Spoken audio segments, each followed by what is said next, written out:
बिस्मिल्लाहिर्रहमानिर्रहीम। अस्सलाम वालेकुम पाकिस्तान। उम्मीद करता हूँ आप सब खैरियत से होंगे और आप लोगों की जिंदगी अच्छी गुजरी होगी। आज है 1 अक्टूबर, साल है 2023। आज की 5 बड़ी खबरें लेकर आपकी खिदमत में हाजिर हूँ। मियां मोहम्मद नवाज शरीफ, मरियम नवाज शरीफ साहबा, इमरान खान साहब, शहबाज शरीफ और इसके अलावा पेट्रोलियम की मसनूआत जो कम हुई हैं उसके ऊपर एक बहुत ज़बरदस्त स्टोरी सामने आई है कि आवाम को रिलीफ नहीं मिल रहा। ये इजाफा जो था पेट्रोलियम की मसनूआत में जो पिछले महीने में किया गया था, अब वो कम कर दिया गया है। लेकिन यहाँ पर पेट्रोल की कीमत तो कम की गई है, साथ ही गैस की प्राइसेस बढ़ा दी गई हैं। जो लोग पेट्रोल लेने के लिए जा रहे हैं उनको किन किन मुश्किलात का सामना करना पड़ रहा है, ये खबर आपके साथ भी इस वीडियो में शेयर करूंगा। और इसके अलावा लाहौर हाई कोर्ट से बड़ी खबर, बल्कि आप यूं कह लें कि कोर्ट से बड़ी खबरें सामने आ गई हैं। एक नहीं, सबकी छुट्टी। आगे चलकर आप साथ ये तमाम खबरें शेयर करता हूँ। ये खबरें शेयर करने से पहले, आगे बढ़ने से पहले आप सबसे एक छोटी सी रिक्वेस्ट करूंगा कि इस वीडियो को लाइक कीजिएगा, चैनल सब्सक्राइब कीजिएगा, साथ लगे नोटिफिकेशन बटन दबाइएगा ताकि जो आने वाले वीडियोस हैं आप उनको मिस ना कर सकें। खबर नंबर 1 कुछ यूं है कि आज मरियम नवाज शरीफ साहिबा और हमजा शहबाज शरीफ जलसे से खिताब करेंगे। हल्का 123 है, NA 123 है, शाहदरा का हल्का है।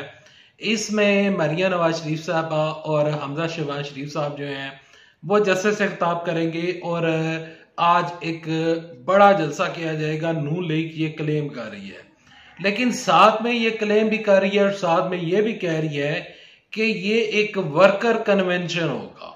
यहाँ पर एक वीडियो भी वायरल हो रही है कि जो नवाज शरीफ के जलसे में आएगा उसको होंडा 125 दिया जाएगा।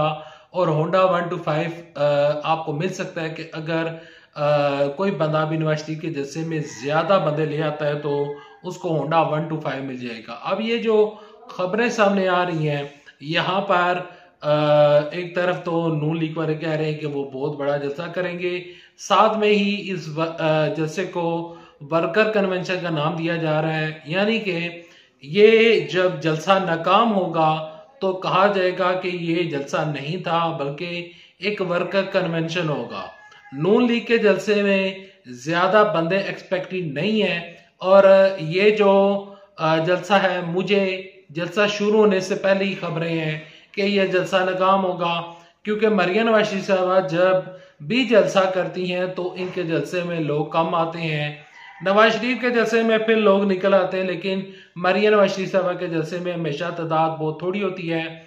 छोटी छोटी जगहों पर जलसे किए जाते हैं। आपके साथ में एक मिसाल शेयर करना चाहूंगा कि जब ज़िमनी इंतखाबात हुए थे, 20 जो सीटें थी, जो 20 मुनरिफ अरकान थे इमरान साहब के, तो वो जब इंतखाबात हुए थे तो जो ज़िमनी इंतखाबात हुए थे पंजाब में, तो मरियम नवाज शरीफ साहबा ने हल्का PP7 में जलसा किया था। जो हल्का PP7 में उन्होंने जलसा किया था वो एक बस स्टैंड पे जलसा हुआ था और उसमें बहुत कम तादाद लोगों की जो थी उस जलसे में उन्होंने शिरकत की थी। तकरीबन 1000 से 2000 के करीब वहां पर लोग मौजूद थे। तो आप इस चीज से अंदाजा लगा सकते हैं कि मरियम नवाज शरीफ साहबा के जलसे कितने नाकाम होते हैं। बढ़ते हैं दूसरी खबर की जानिब। दूसरी खबर यह है कि नवाज शरीफ साहब जो है वो लंदन से पाकिस्तान आने लगे हैं और सबसे पहले आकर वो जो काम करेंगे वो होगी लाहौर हाई कोर्ट में वो जमानत की दरखास्त अपनी दायर करेंगे और हिफाजती जमानत लेंगे। नून लीग वाले कह रहे हैं कि मियां नवाज शरीफ साहब को हिफाजती जमानत मिल जाएगी और नवाज शरीफ साहब जो है वो इलेक्शन लड़ने के अहल हो जाएंगे। और इलेक्शन लड़ने के बाद जो नवाज शरीफ साहब जो है वो चौथे वजीर आज़म बन जाएंगे। देखिए, मेरी नजर में नवाज शरीफ साहब को हिफाजती जमानत मिलना बहुत मुश्किल है, क्योंकि निगरान वजीर आज़म लाला काकड़ साहब कह चुके हैं कि नवाज शरीफ साहब जब वापस आएंगे तो वो जेल में जाएंगे। जो सरफराज बुखरी साहब हैं वो भी ये कह रहे हैं कि नवाज शरीफ साहब जेल में जाएंगे। मियां मोहम्मद नवाज शरीफ साहब भी हिफाजती जमानत ले रहे हैं और मियां मोहम्मद शहबाज शरीफ और हमजा शहबाज शरीफ के ऊपर जो नैब रेफरेंसेस हैं वो दोबारा खुल चुके हैं, वो भी हिफाजती जमानत लेंगे ताकि हम जलसे कर सकें, जुलूस कर सकें। दूसरी जानब से जो आसफ अली जरदारी हैं इसके अलावा जो यूसुफ रज़ा गिलानी है उनके ऊपर नैब रेफरेंसेस भी जो है वो खुल चुके हैं। इसी माह की 26 अक्टूबर को उनकी अदालत में पेशी है। इस्लामाबाद की इंसाफ अदालत ने उनको बुलाया हुआ है।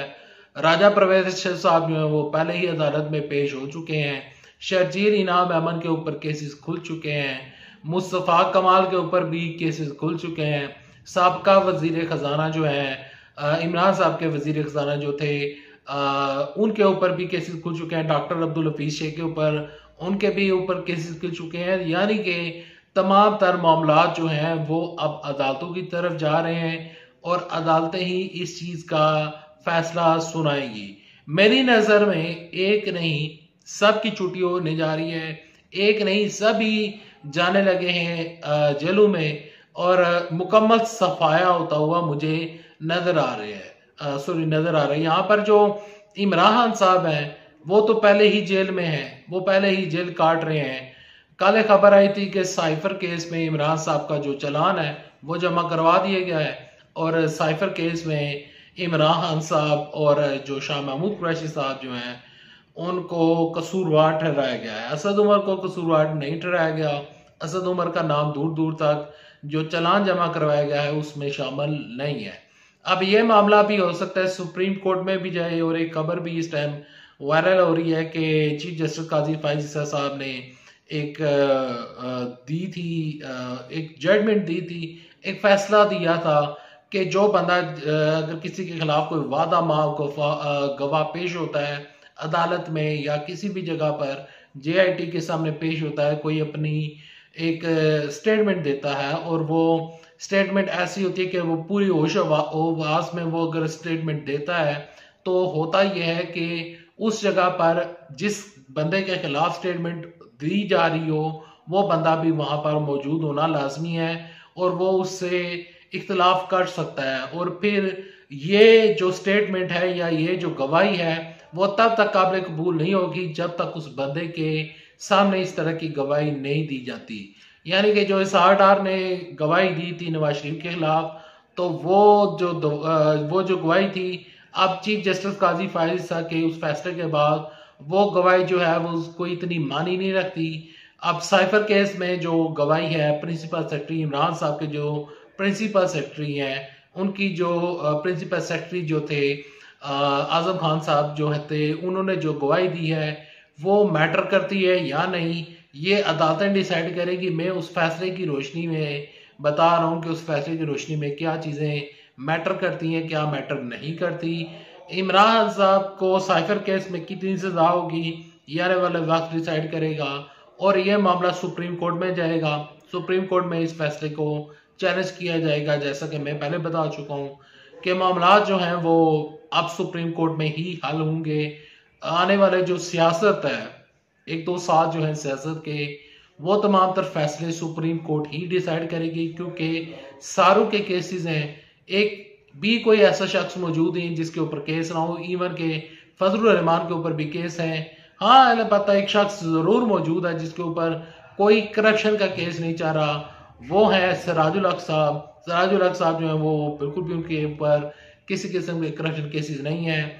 अगर देखा जाए यहाँ पर तहरीक लब्बैक का हाल तो तहरीक लब्बैक के ऊपर जो उन्होंने जलसे धरने दिए थे फैजाबाद का धरना जो था उनके ऊपर वो केस भी चल रहा है। तो तमाम तर लोगों के केसेस जो है वो अदालतों में है। अदालत जिसको क्लियर करेगी अदालत जिसके हक में फैसला देगी वही बंदा इलेक्शन लड़ने का अहल होगा और वही बंदा पाकिस्तान के मुस्तकबिल का वज़ीर आज़म हो सकता है। Thanks for watching this video. Allah हाफिज। पाकिस्तान जिंदाबाद। अफवाज पाकिस्तान।